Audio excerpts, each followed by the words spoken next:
Graça e paz, irmãos. Feche os seus olhos, vamos orar. Quero orar pelos irmãos, quero que os irmãos orem por mim e que nós possamos estar colocando diante do Senhor esse momento que para mim é o momento ápice do nosso culto. É o momento em que entendemos o Senhor falar conosco através da sua maravilhosa palavra, através da revelação que veio do seu coração para nós. Vamos orar. Senhor Deus, nós queremos colocar diante do Senhor as nossas vidas, as nossas intenções, os erros de percepção que temos acerca desse assunto, e te pedimos, Pai, que através do Teu Espírito Santo, o Senhor esteja trabalhando em meu coração e em nosso coração, a fim de que o fruto desse momento seja abundante em termos de nós estarmos Te glorificando mais e melhor. Ajuda-nos, ó Deus, em nome de Jesus. Amém. O título da mensagem, o tema da mensagem, ele é muito sugestivo porque ele fala sobre vida abundante. Então, o título da mensagem seria assim: Alcançando Vida Abundante. Eu acho que isso fala no nosso coração, é do agrado do nosso coração, porque afinal de contas é o que todos nós buscamos, amém? Amém. Todos nós buscamos vida abundante. Mas tentando desmistificar um pouco acerca dessa vida abundante de uma perspectiva de Deus. Nós acalentamos no nosso coração uma perspectiva de vida abundante que muitas vezes é distorcida em relação à vida abundante que Deus tem para nós. A própria palavra de Deus nos diz em Isaías 55 assim, Deus dizendo: os meus pensamentos não são os vossos pensamentos. Os meus caminhos não são os vossos caminhos. Assim como o Ocidente está muito distante, oposto ao Oriente, assim os meus caminhos são diferentes dos seus. Então, muitas vezes, nós amargamos algumas frustrações, porque as nossas perspectivas de vida abundante são diferentes da perspectiva de Deus. Talvez no seu coração, no nosso coração, vida abundante seja uma vida isenta de quaisquer preocupações, isentas de quaisquer frustrações, isentas de quaisquer problemas. Vida abundante significa estarmos completamente ok com as nossas expectativas em relação aos nossos desejos, aquilo que nós queremos, aquilo que nós desejamos, enfim, as demandas dos nossos corações perfeitamente atendidas por conta dessa vida abundante. Então, como administrar os conflitos que nós temos tido? Cada um de nós tem desafios na vida, cada um de nós amarga, vamos dizer assim, algumas preocupações, alguns choros, alguns momentos de inquietudes nos nossos corações, que às vezes os momentos de paz são exceções e os momentos de inquietude são regras. Então, como administrar isto? Como administrar a palavra de Paulo quando diz para nós: não estejais inquietos com coisa alguma? Parece que nós estamos assim olhando para aquilo que Paulo está dizendo e diz: você acha que não sabe o problema que eu estou vivendo? Porque se você soubesse o problema que eu estivesse vivendo agora, você não estaria dizendo isso. Só que quem está dizendo isso é Paulo, mas orientado e inspirado pelo próprio Espírito Santo de Deus, pelo próprio Deus. É Deus dizendo isso, e Deus conhece as expectativas frustradas do nosso coração, Deus conhece as nossas inquietudes, Deus conhece as nossas preocupações, Deus conhece as nossas aflições, porque o nosso Deus conhece todas as coisas. Então, um momento assim muito importante, uma preocupação bastante grande minha nesse momento é desmistificar os nossos conceitos, que muitas vezes são muito poéticos acerca de abundância, como sendo todos os nossos problemas eliminados. acabou. Não existem mais problemas. E não é bem assim. Existe uma ação de Deus, sim, é verdade, porque Deus é fiel, mas existe algum trabalho que nós, como crentes em Cristo, precisamos fazer e precisaremos fazer para operacionalizar essa vida abundante. Não que a vida abundante dependa de nós, não é porque tem aspecto da graça, mas tem também a nossa participação. E nos textos da palavra de Deus nós vamos entender melhor isto. Então eu quero pedir que você abra sua Bíblia em 2 textos, um no Evangelho de João, no capítulo 10, no versículo 10. É um texto muito conhecido, é um texto bastante corriqueiro, nós sabemos decor esse texto. Eu pedi para que os irmãos abram a sua Bíblia ali, só para a gente não perder o traquejo das mãos, porque nos dias de hoje, até o traquejo de abrir a Bíblia Sagrada, nós perdemos muitas vezes, pelas inquietudes, pelas preocupações com tantas outras coisas. Mas aí está o texto de João 10:10, quando Jesus está dizendo assim: o ladrão vem para roubar, matar e destruir, mas eu vim para que tenham vida, e vida em abundância. Essa promessa é uma promessa do próprio Deus. Eu vim para que tenham vida, e a tenham em abundância. Por que nós não temos essa vida abundância muitas vezes? Por que nós não desfrutamos dessa vida abundante muitas vezes? Muito bem, um outro texto que tem a ver com, mais com a nossa ação sobre esse assunto e sobre essa questão, está no livro de Hebreus. O livro de Hebreus, antes do livro de Tiago, não sei se ajudou alguns. Hebreus capítulo 10, versículo 19 a 25.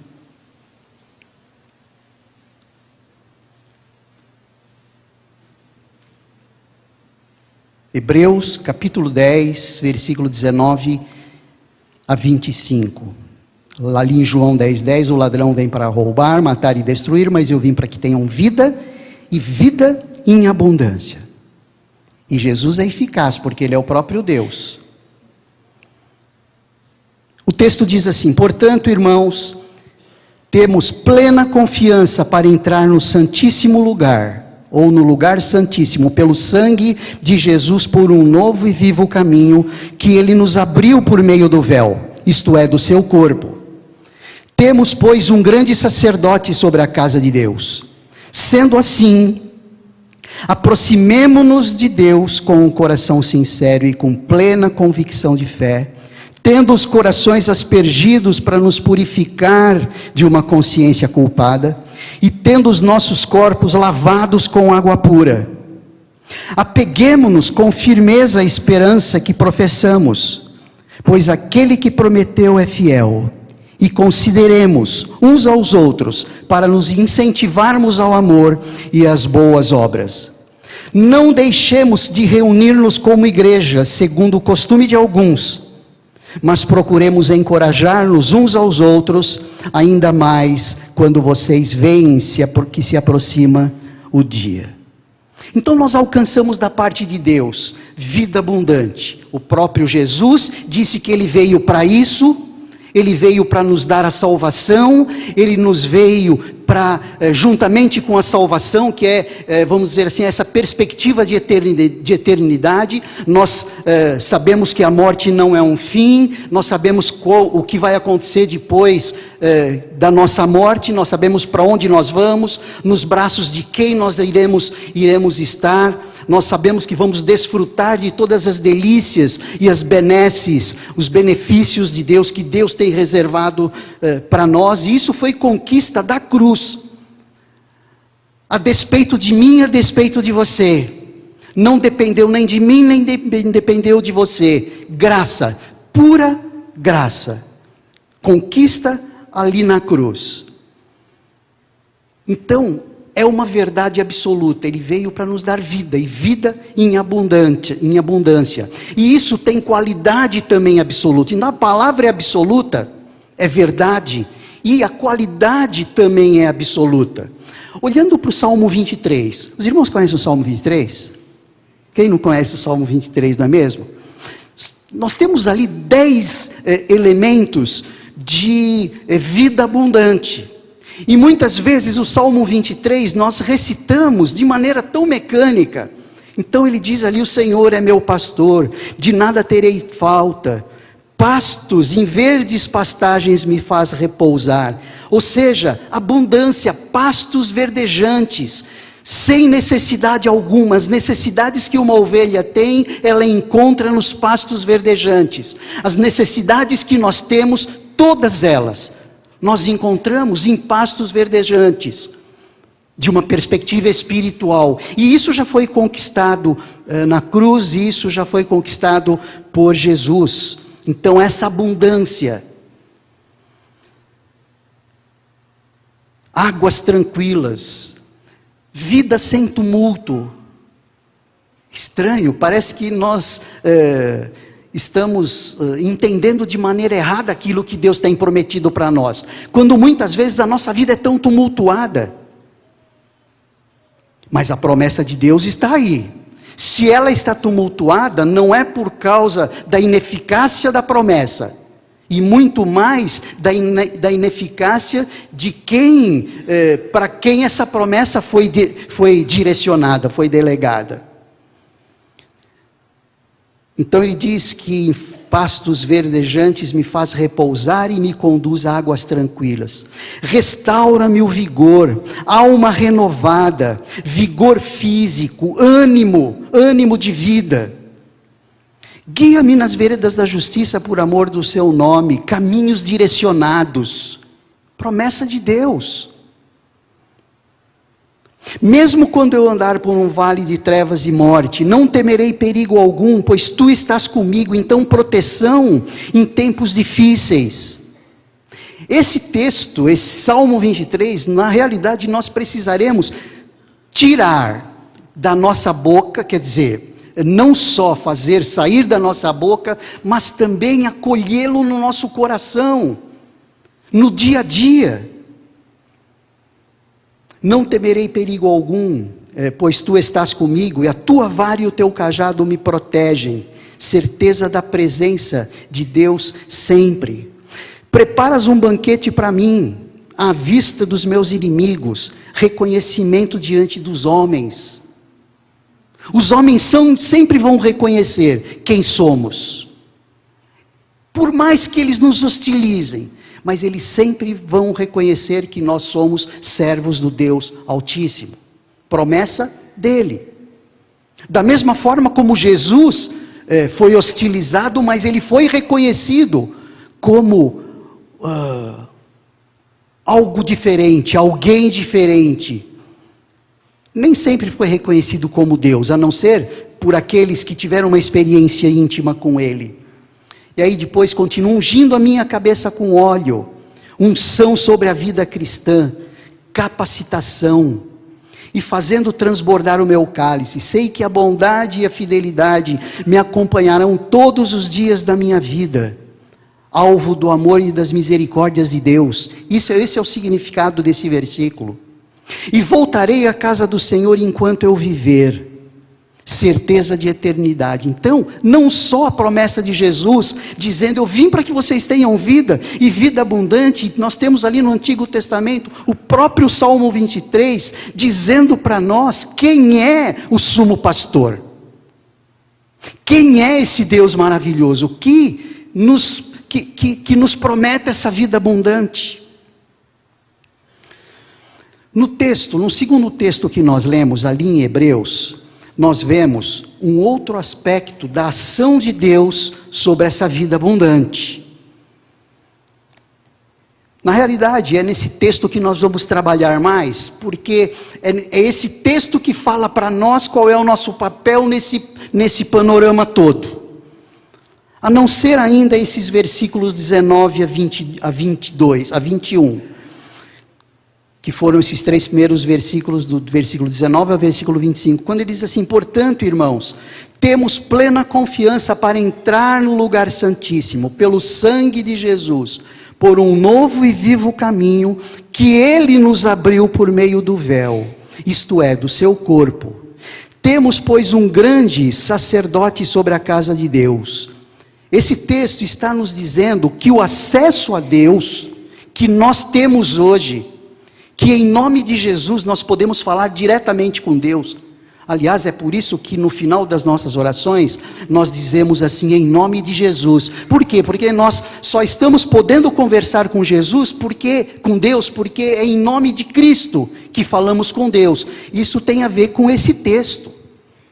No Antigo Testamento, o homem, para se aproximar de Deus, ele se aproximava via sacerdócio. Então, o sacerdote é quem entrava no lugar santo dos santos uma vez por ano para entregar oferta de sangue pelos pecados dele e os pecados de todo o povo. Então, o acesso a Deus era feito somente pelo sumo sacerdote, ou no lugar santo, ou no lugar santo dos santos.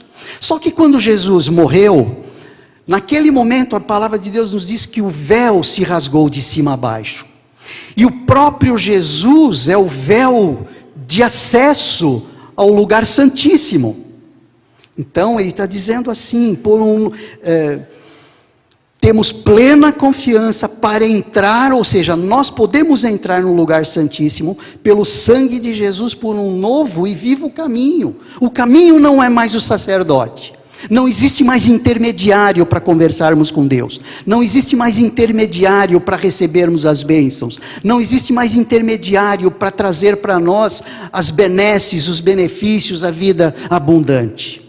Isso vem a partir do próprio Jesus, e isso manifestado através desse rasgar o véu, e de Jesus ser esse véu de acesso.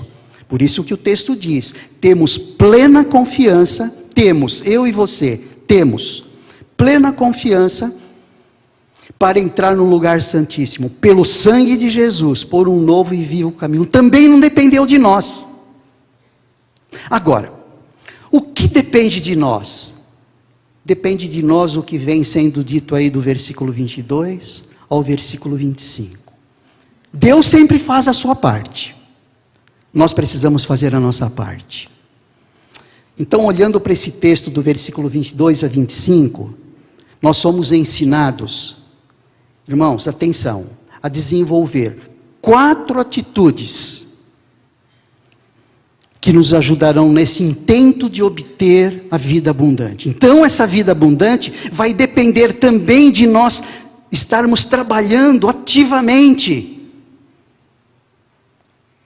para que com eficácia nós recebamos essa vida abundante. Então, essas 4 atitudes são mencionadas aí no versículo 22, através de 4 verbos. Primeira atitude, aproximemo-nos de Deus. Esse versículo é um versículo muito denso, nós vamos desenvolver um pouquinho mais ele. Então, a primeira atitude, aproximemo-nos de Deus. Atitude 2, apeguemo-nos com firmeza à esperança que professamos. Atitude 3, consideremos uns aos outros, para nos incentivarmos ao amor e às boas obras. Atitude 4, não deixemos de nos reunir como igreja.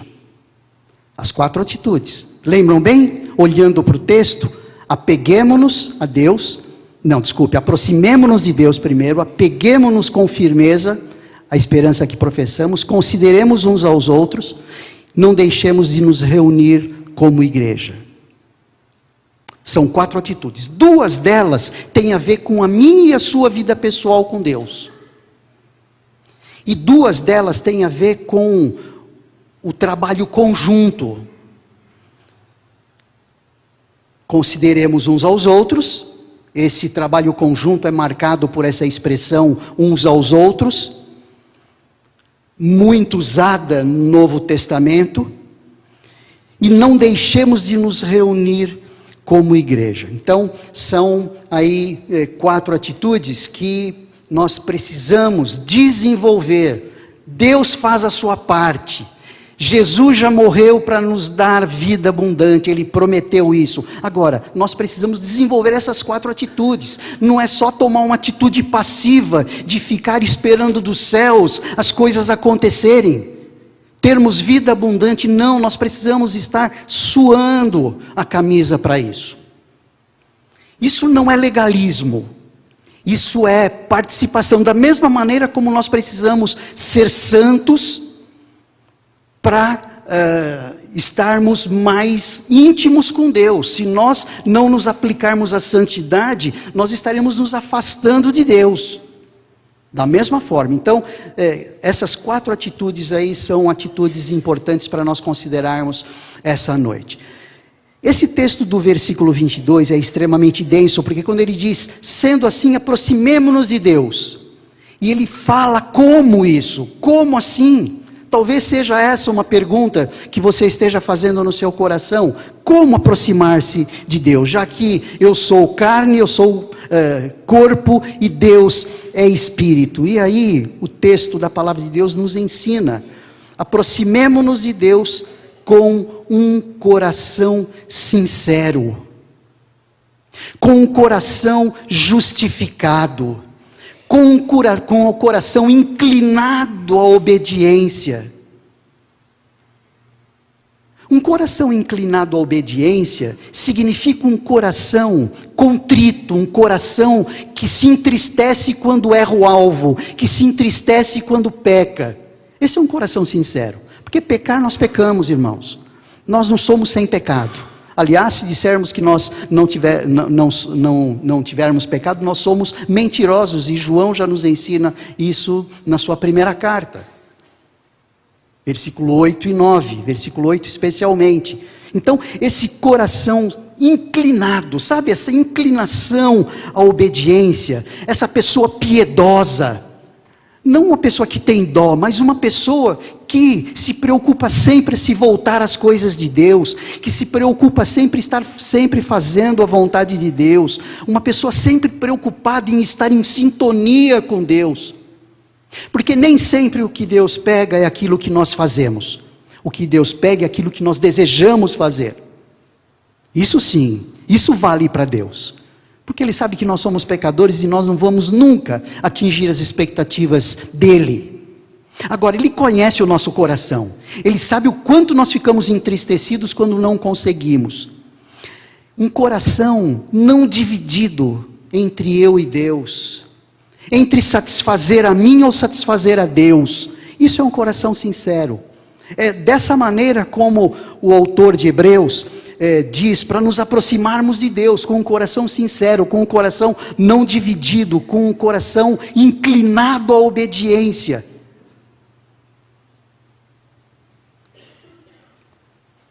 Mas aí ele também diz que nós devemos nos aproximar de Deus com uma fé firme, uma confiança firme, como que determinado a alcançar as bênçãos de Deus, a aproximar-se das bênçãos de Deus, e sabendo que Deus está nos acolhendo. É fé firme, é fé de que Deus está perto de nós, está olhando para o nosso coração, está na expectativa de nós atendermos as suas expectativas.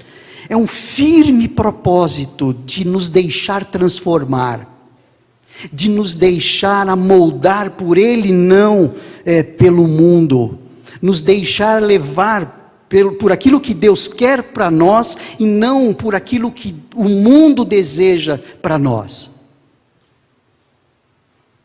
Aquilo que o mundo deseja para nós, está muito mais em sintonia do que o que nós desejamos para nós, do que no sentido espiritual. Por quê? Porque a nossa carne é pecaminosa, nós somos afetados pelo pecado, então nós precisamos fazer um esforço sobre-humano, para não nos envolver com as coisas do mundo, e nos envolver com as coisas de Deus.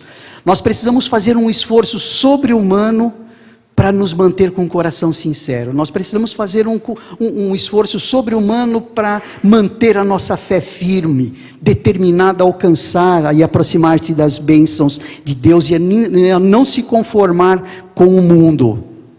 essa plena certeza de fé em estar fazendo isto, é um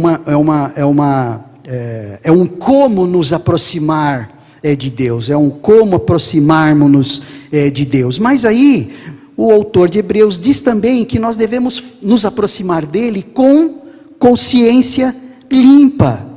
É uma qualidade de alma que permite distinguir entre o bem e o mal. Nós sabemos o que é certo e o que é errado. E aí nós optamos em fazer aquilo que é certo. Irmãos, quem habita dentro de nós? O Espírito Santo de Deus. Qual é a função do Espírito Santo de Deus sobre a nossa vida? Convencer do pecado, da justiça e do juízo. Agora, esse é um trabalho conjunto.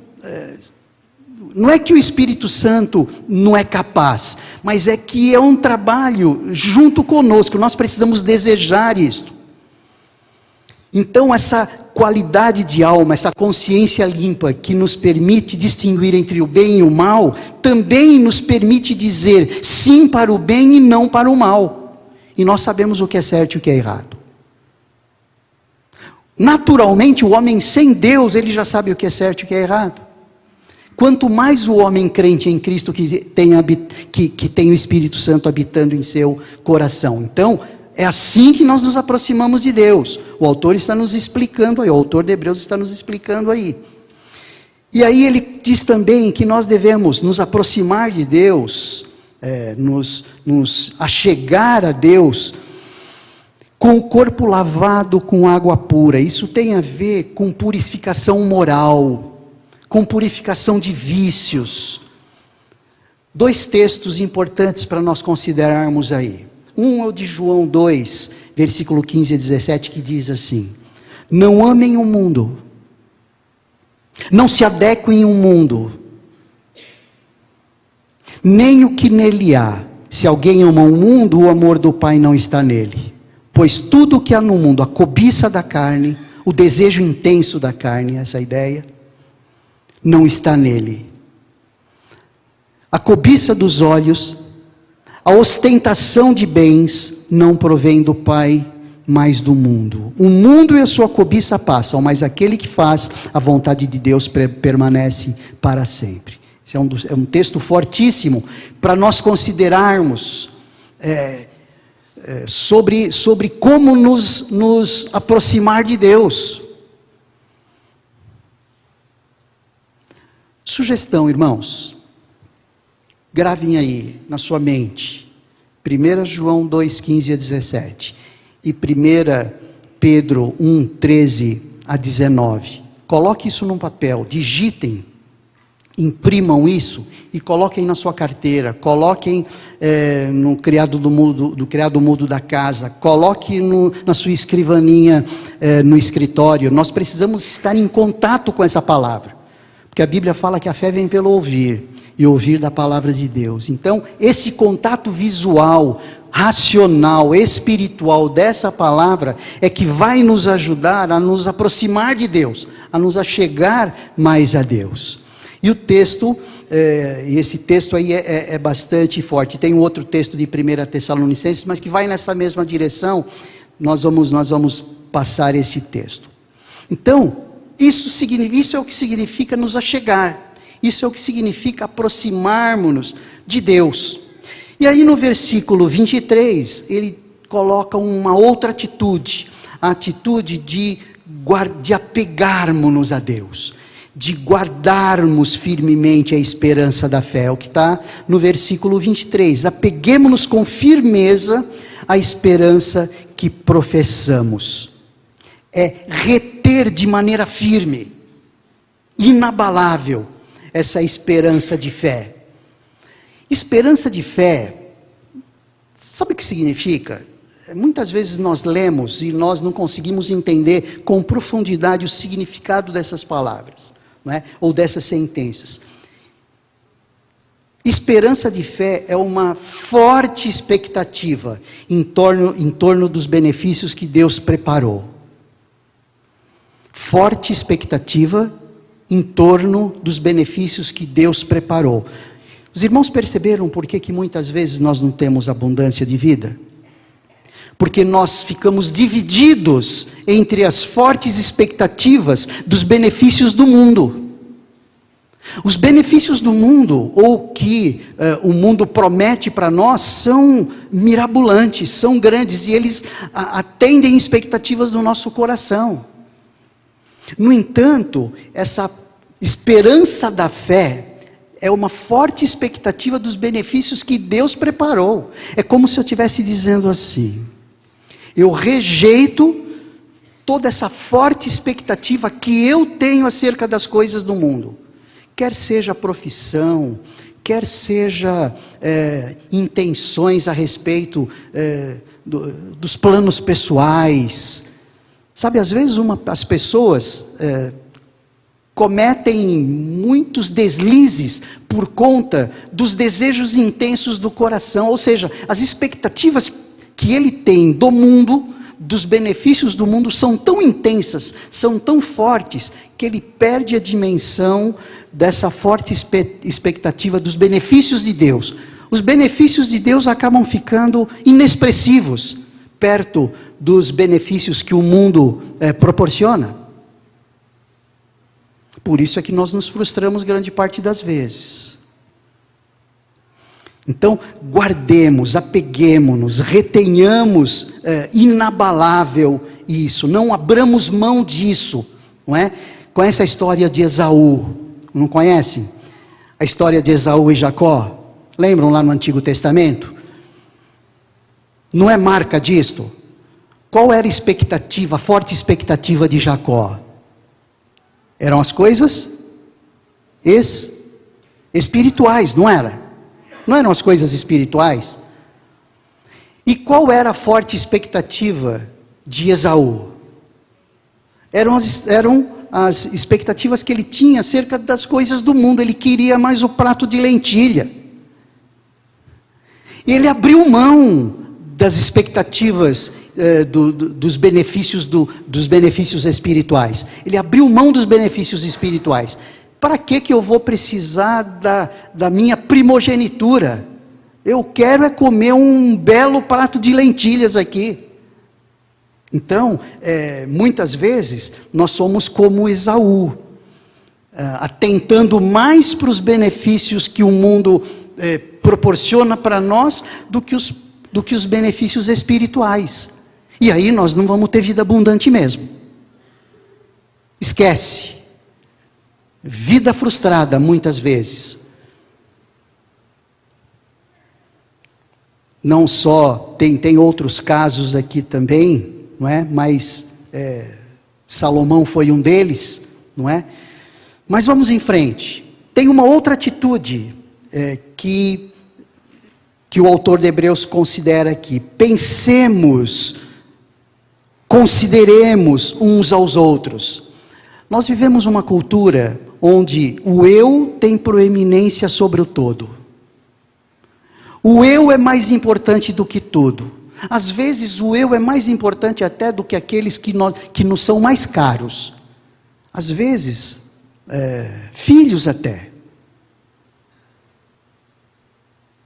Hoje de manhã estávamos estudando em classe de escola bíblica sobre divórcio, recasamento, essas coisas. E nós estávamos conversando ali sobre as graves marcas nos filhos de um relacionamento conjugal desse estilo. E muitas vezes, pais esquecem disso ou relegam isso para segundo plano em prol dele mesmo. Não vamos entrar aqui em questão do que ele passou, do que ele passa, mas ele sabe que os filhos vão sofrer consequências disso. Então, ele acaba considerando mais ele mesmo do que o todo. Então aqui o texto diz: pensemos uns nos outros, consideremos uns aos outros. Fixar os nossos olhos do Espírito sobre o outro, muito mais do que sobre nós mesmos.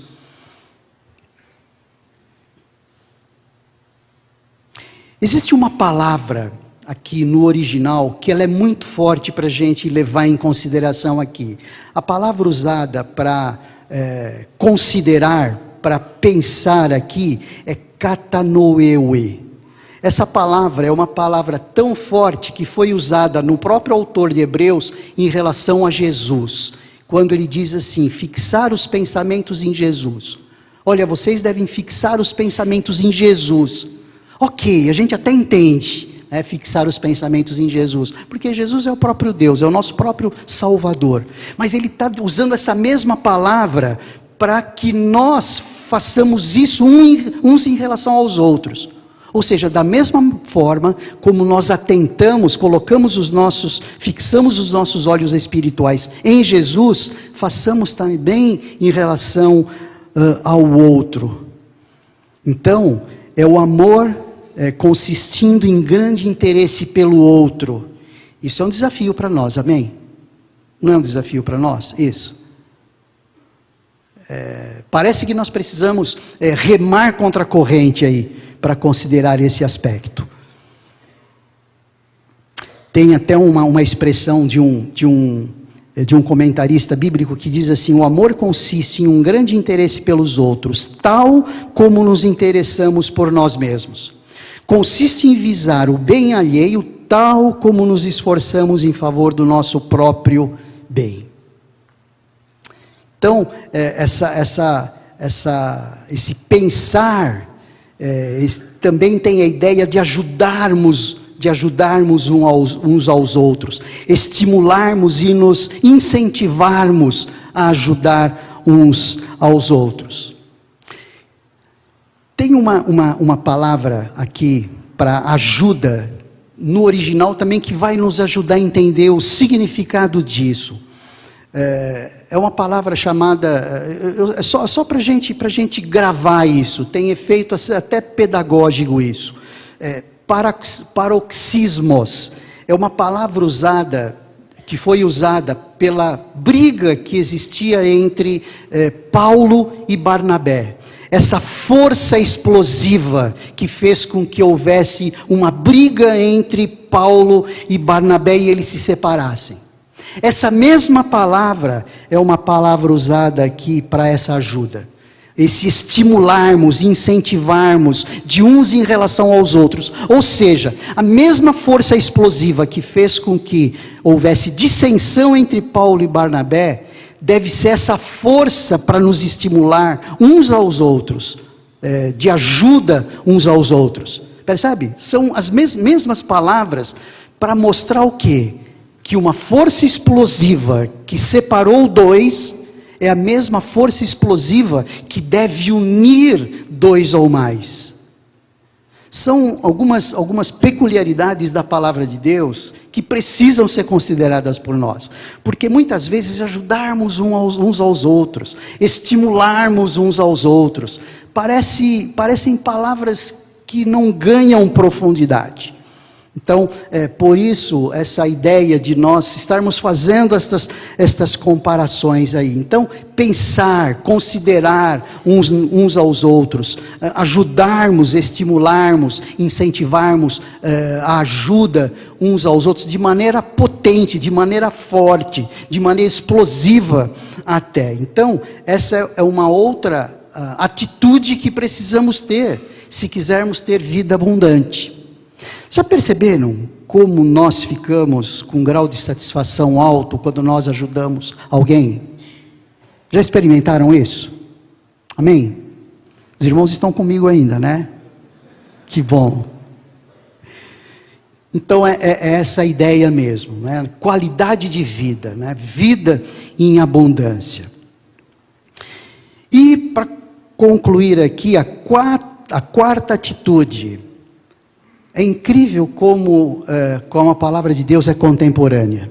Quando Ele nos diz assim, não deixemos de nos reunir como igreja, ou de reunir-nos como igreja, segundo o costume de alguns.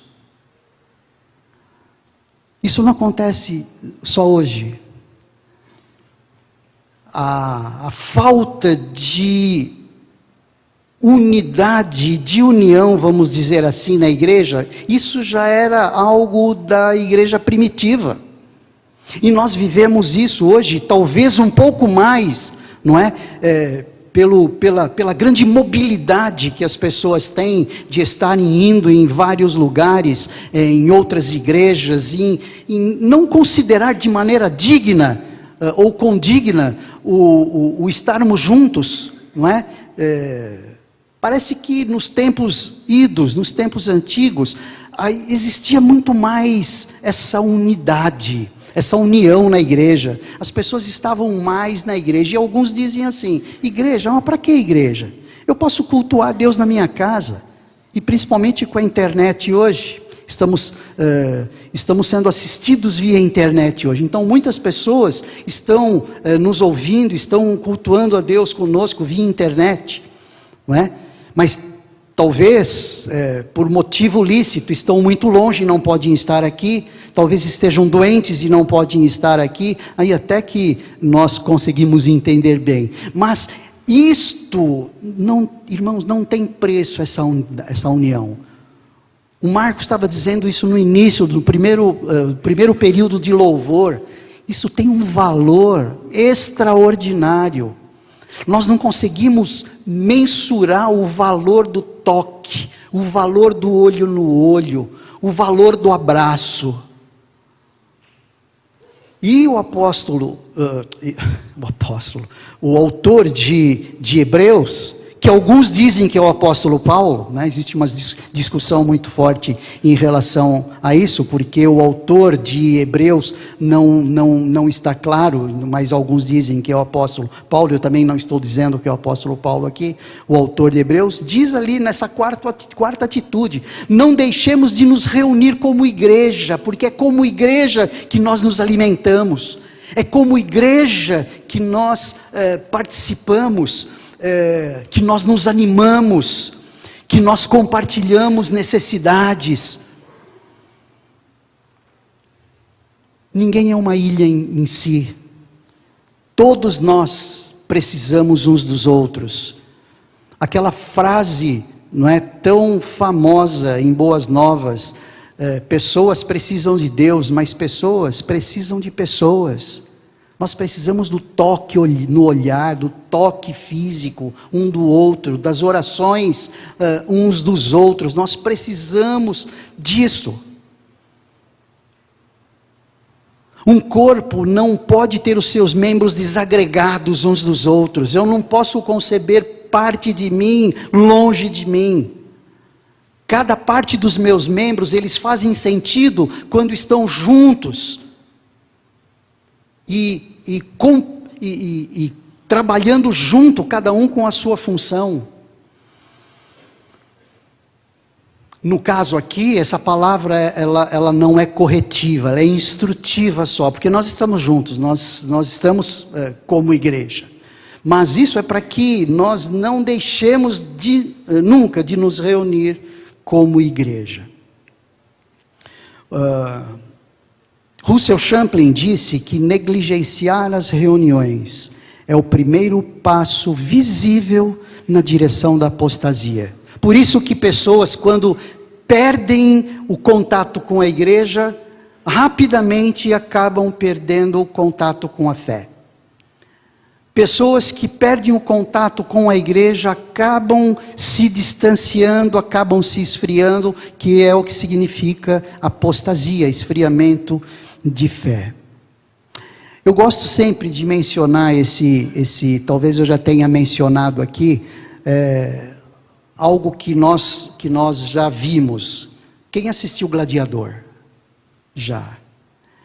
Lembram, num dos episódios do Gladiador, que o ex-general romano, quando estava na arena, e o Império Romano ali estava simulando um ataque a um grupo pequeno ali, dizendo: olha como nós vencemos os nossos inimigos. E o ex-general romano disse para os seus pares que estavam ali na arena: vamos ficar juntos, então não se desagreguem uns dos outros. E isso garantiu a vitória para eles. Isso fez com que todo o exército romano que estava ali na arena, com os carros de guerra, perdessem daquele grupo, pela unidade que eles formaram ali. É uma ilustração aí do juntos somos mais. Essa é uma expressão na convenção do Estado de São Paulo, bem marcante. Tem algumas camisetas, inclusive, quem participa de alguns esforços da convenção deve ter essa camiseta. Diz lá, juntos somos mais. Isso é verdade para a igreja. Então essa atitude é uma atitude que vai garantir para nós uma qualidade de vida. Tentem visualizar ou imaginar como você está antes de chegar e quando você chega e começa a cumprimentar um, cumprimentar outro. Eu, por exemplo, me transformo. Eu chego aqui com a carga de preocupações, mas quando eu chego, cumprimento um, abraço outro, eu já começo a ganhar ânimo, eu começo a ter qualidade de vida por conta desse relacionamento com os nossos irmãos. Então, isso é vital. E tem uma tradição hebraica que diz assim, é uma tradição hebraica, tá bom? Sempre que os israelitas sofrem aflição, e um deles se retira do resto, 2 anjos chegam até ele, e impõem-lhe as mãos sobre a cabeça e dizem, este homem que se separou da assembleia não verá a consolação que sobrevirá à congregação. É uma tradição hebraica, mostrando que o valor de estarmos juntos, o valor de não nos desagregarmos, o valor de estarmos juntos nas nossas necessidades, sejam elas quais forem. Juntos somos mais. Então, estão aí 4 atitudes que nós precisamos tomar. Já que Deus já fez a sua parte, Ele faz a sua parte, Ele é competente para isso. Agora, quem não é competente, ou quem não são competentes, somos nós, que temos dificuldade de aproximarmos de Deus, como o texto está nos ensinando, que temos dificuldades de apegarmos-nos com firmeza à esperança que professamos, que temos dificuldade de considerar uns aos outros e nos incentivarmos ao amor e às boas obras, e temos dificuldades de nos reunir como igreja com frequência.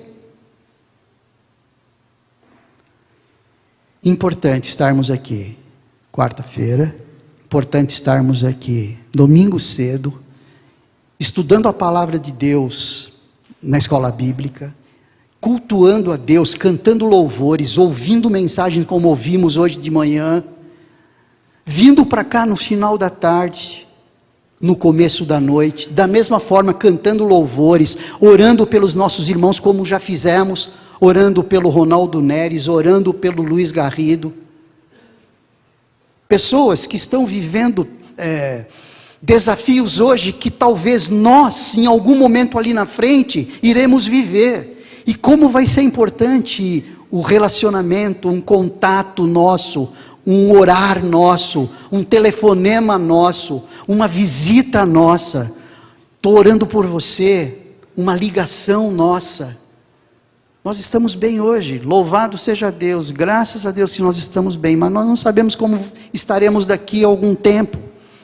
Muitas vezes nós perdemos a dimensão de vida abundante, porque não fazemos aquilo que precisamos fazer.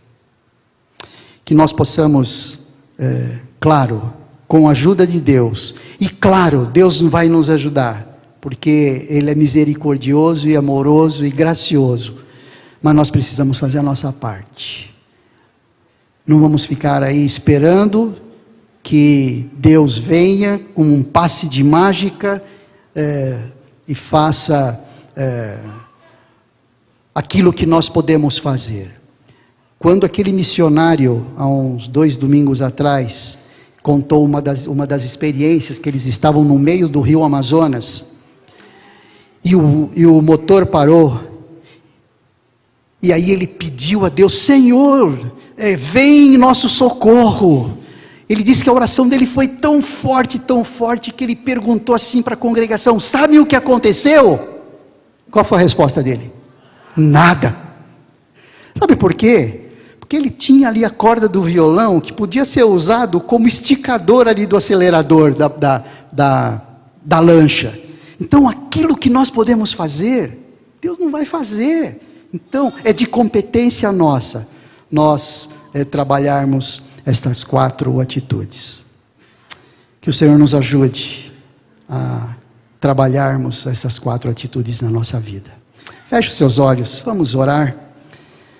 Logo depois o pastor Casimiro chega aqui para a bênção apostólica. Senhor Deus, como necessitamos das Tuas misericórdias. A Tua graça já foi dispensada a nós. O Teu amor já foi dispensado a nós. Tanto graça, tanto amor foi dispensado, é dispensado e será dispensado, da mesma maneira como as Tuas misericórdias foram, e serão dispensadas a nós. E nós caminhamos com todos os nossos desafios, com todas as nossas dificuldades, com todas as nossas ineficiências, mas confiantes no Teu amor, na Tua graça e nas Tuas misericórdias. Ser misericordioso para com cada um de nós é a nossa oração, em nome de Jesus, amém.